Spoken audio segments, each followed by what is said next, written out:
Nama Simbang Kulon itu menurut cerita orang tua dari kalimat simbang, wesi kemambang, besi terapung.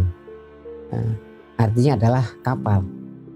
Besi kemambang artinya kapal, karena di sini mungkin dulu yaitu lautan. Kemudian perkembangan yang akhir-akhir ini bisa jadi dua.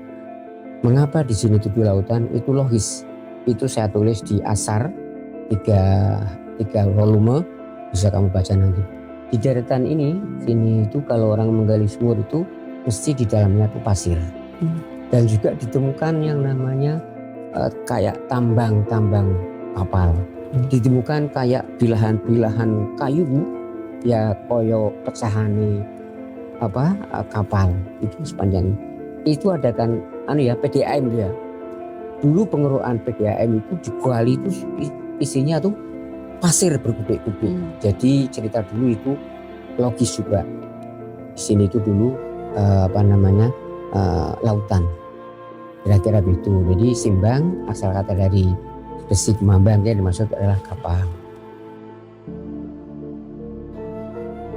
Kembangan berikutnya berarti kira-kira akhir abad 18, maksudnya abad 19, datanglah Mbah Abdul Hadi. Menurut Mbah Abdul Hadi itu bapaknya namanya Tambar.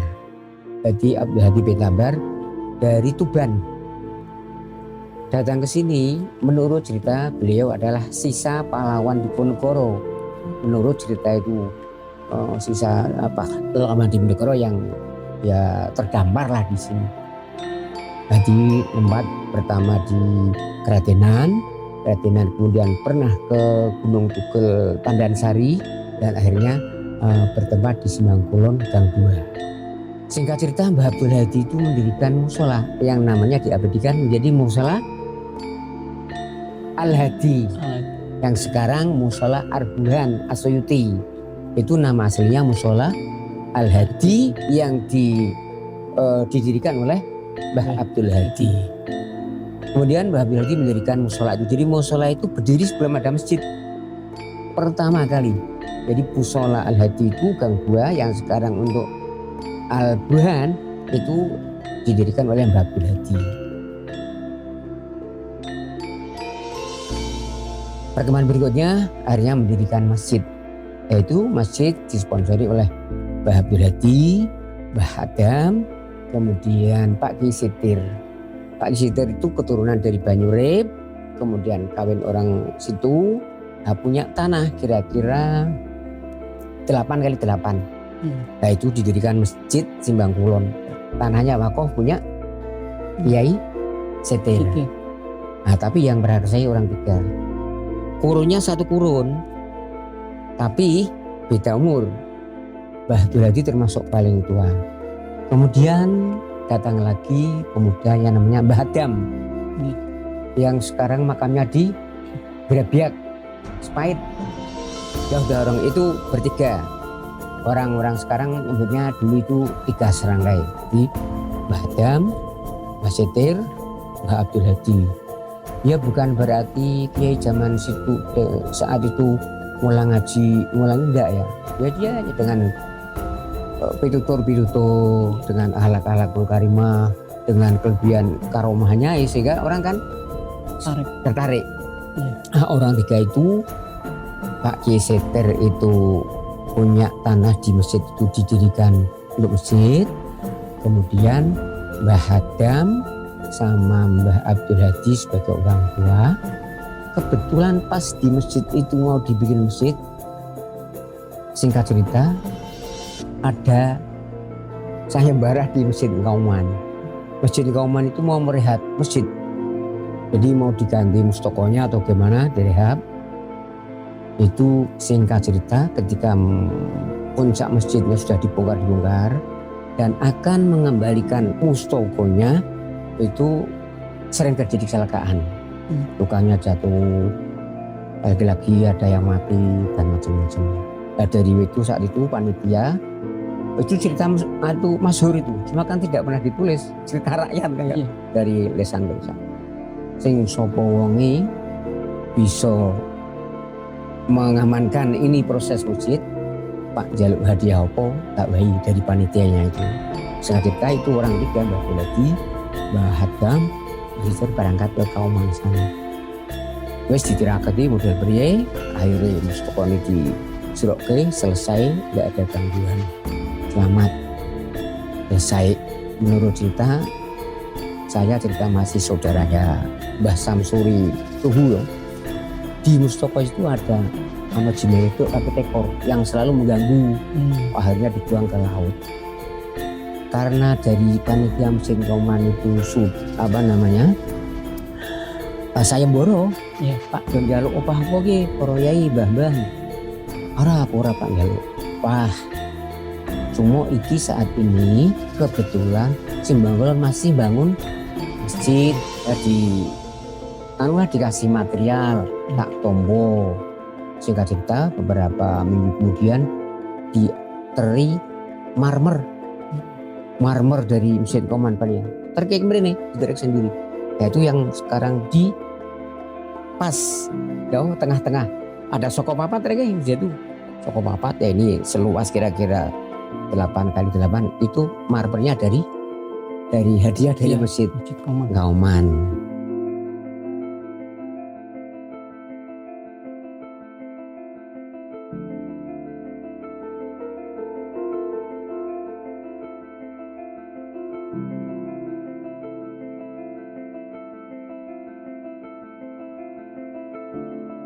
Singkat cerita yang namanya Pak Cistir itu punya santri di daerah sana itu peninggiran,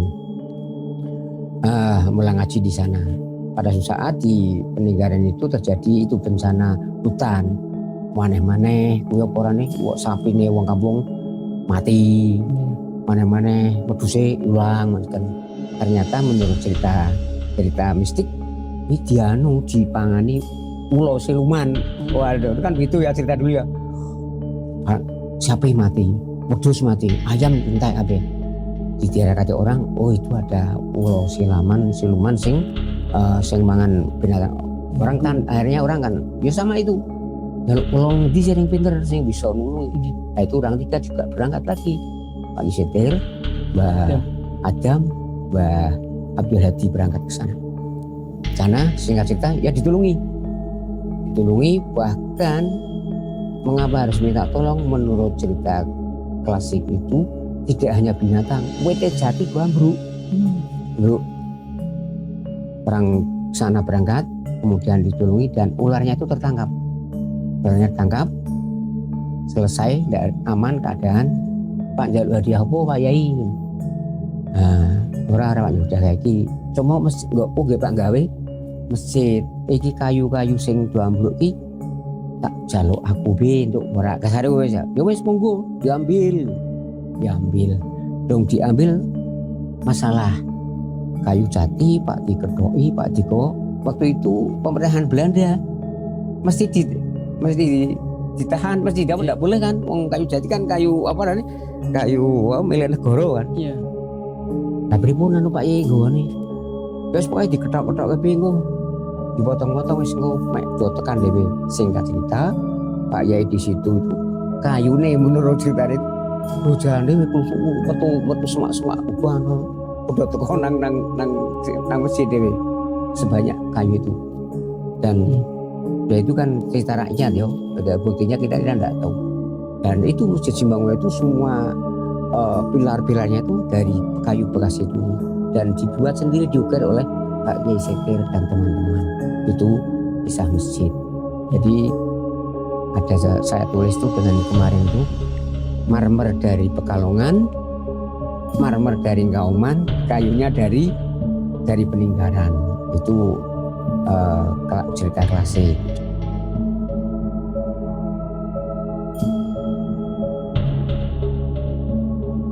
Generasi kedua itu tahapnya Mbah Kiemir Idris yang 3 itu. Mbah Adam itu orangnya kaya. Yang sekarang makamnya di Spait itu ya, yang terkenal wali itu orangnya kaya. Termasuk memiliki tanah di Gang 3 itu, yang sekarang Pon Musala Al Amir itu tanahnya milik Mbah Adam. Terus tanah di situ dan Al Maktab tanahnya Mbah Adam. dene kuwi dongangan itu kira-kira apa ini tasik dene iki diono pondok buaran iki. Dari Pak, ketika sapa? Aku duwe kenalan. Amir dia pondok nang Mekah. Sing mulang Pak Kiai Mahfud mana? Atur Musi.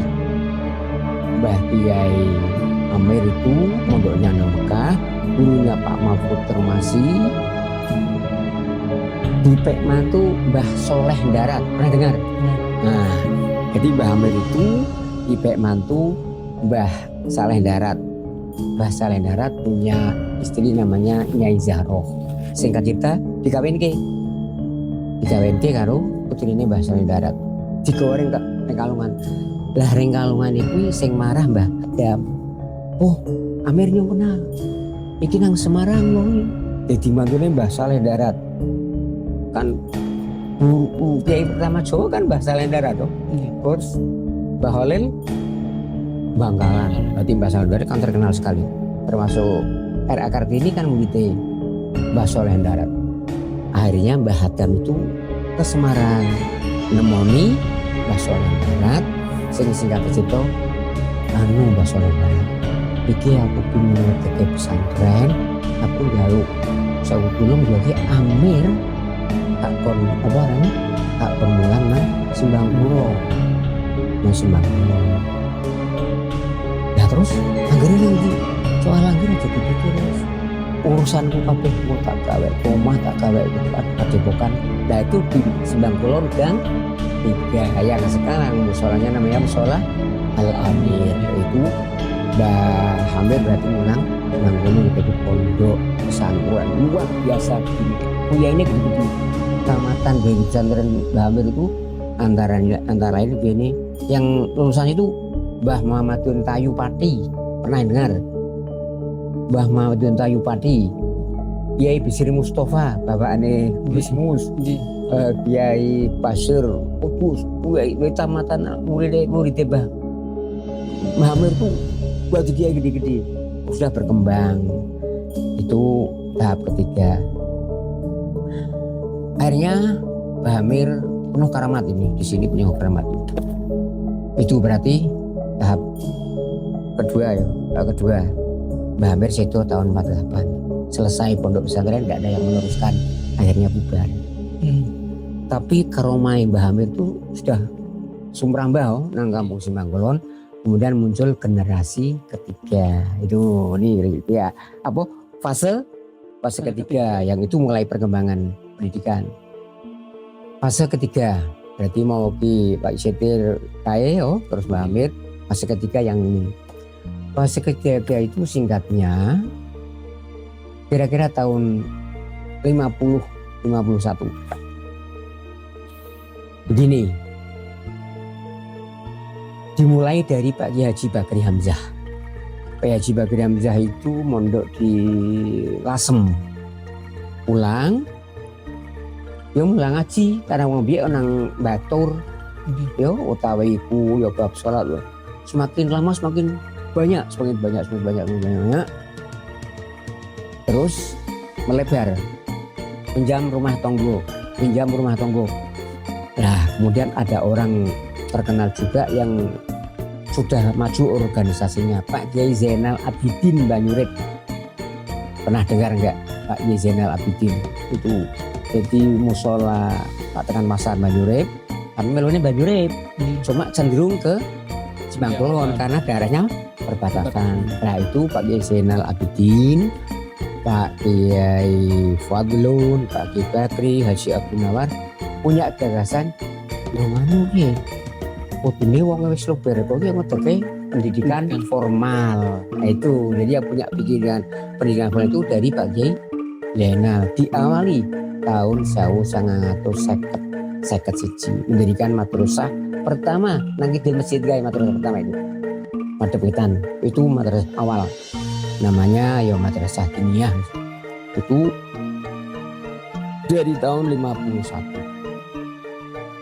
Sejak itu pendidikan itu sudah pisah, lanang dewe, wedok dewe sampai sekarang. Sistem pendidikannya yang menggunakan pondok pesantren utawi iku. Perkembangan berikutnya Departemen Agama turun ikut campur, terus mengikuti negara gitu, aturan diikuti, tapi kurikulum pokok itu tidak berubah. Yo tauhid, yo sorok, yo bahasa Arab itu sistem pondok pesantren. Tapi Departemen Agama kita ikuti kurikulum itu tahun yang berkembang sampai sekarang, dan murid dari TK itu mungkin sekarang sampai 4 ribuan.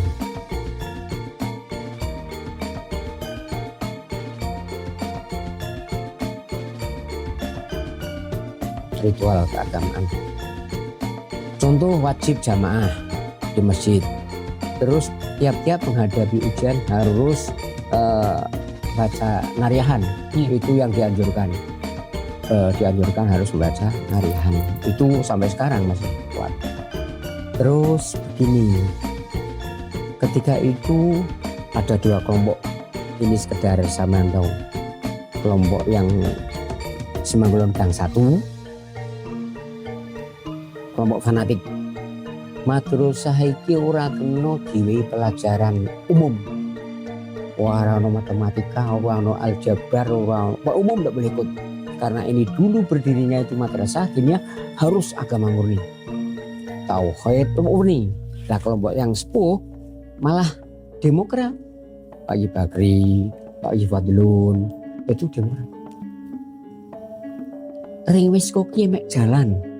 Artinya ono agama ono umum mek jalan. Dan kowe pengin gawe sing khusus agama, kowe udah gawe pondok dhewe. Itu Pak Bakri itu. Nah, alhamdulillah terwujud sekarang. Pondoknya berdiri banyak. Pondok pertama Gang 1 Mulai Tahlil khusus Al-Qur'an. Pondoknya Pak Hudori. Pondoknya Fatul Ulum. Pondoknya Guslim. Pondoknya Mahrus. Sekarang muncul sebagai penunjang pendidikan. Berarti mondok nang kono, sekolahnya nang sekolahan formal. Ini luar biasa semua itu. Itu dulu Pak Bakri sudah demokrat. Terus jalan ora perlu dirubah-rubah, Pak ora. Yo kurikulum campur ra kaki, ono umum ono agama. Nek pengin agama murni kowe do gawe pondok.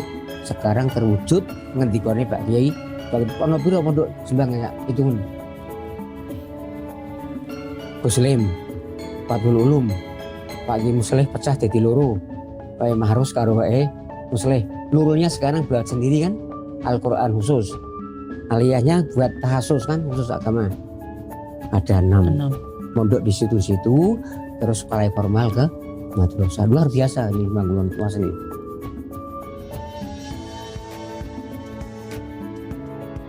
Yang warisan zaman dulu itu ya cuma masjid yang sedang sekarang masih dibugar. Yang madrasah itu toh yang pertama kidul masjid kayak Jepitan.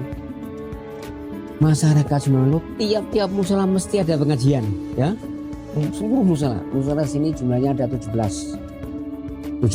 Ini tidak masuk, ini musola pribadi, wae amoh wae. Musola keluarga saya di. Jadi musola yang umum di sini Semarang ada 17 musola. Tiap waktu mesti ada pengajian. Nah, orang areng subuh bar maghrib. Orang bar maghrib yo Jumat. Terus yang namanya NU dan Banomia itu kegiatan orang mendek toh. Nariyahan, Senenan, Bon, terus NU-nya tiap 1 bulan sekali Lailatul Ijtima, keliling tiap musola. Terus Basul Masail. Jadi kajian hukum. Nah, kajian hukum itu di seluruh Buaran, bahkan mungkin Pekalongan, rujukannya ke sini. Musik ngenteni Simbang Kulon, ini putusannya gitu. Jadi dijadikan narasumber. Pendapatnya Simbang Kulon itu.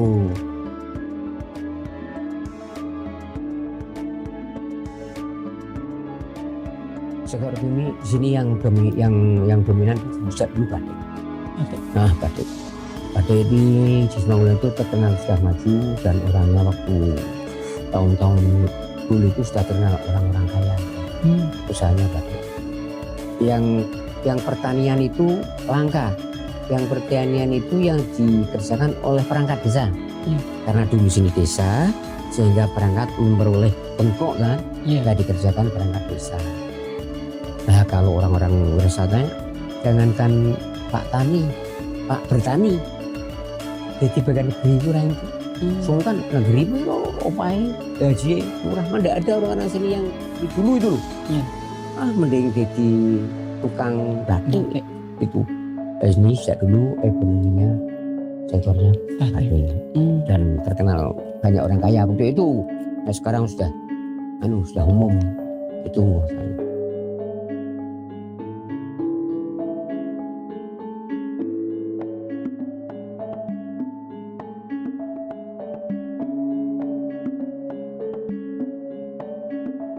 Dari kemarin pengurus ini taruh Kerumunan itu ingin mendirikan perguruan tinggi.